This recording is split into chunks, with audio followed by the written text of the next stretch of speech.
Vukovar 3. svibnja slavi Dan grada i dan svojih zaštitnika svetih Filipa i Jakova. Tim povodom u Hrvatskom domu održana je svečana sjednica gradskog vijeća tijekom koje su zaslužnima podijeljena priznanja i nagrade. Tako je nagrada za životno djelo posthumno pripala Husniji Buriću koji je punih 30 godina obnašao dužnost direktora u tvrtki Borovo.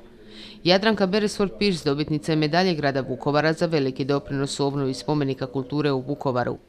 Priznanje grada Vukovara zbog dugogodišnje pomoći Vukovarcima dodijeljeno je i Primorsko-goranskoj županiji, zatim Vukovarskom Vupiku, Pavi Vujnovcu, direktoru tvrtke PPD d.o.o. Vukovar, Zdenki Farkaš zbog njenog sudjelovanja u procesu pronalaska nestalih osoba u Domovinskom ratu i Hrvatskom veslačkom klubu Vukovar koji ove godine proslavlja 120 godina postojanja.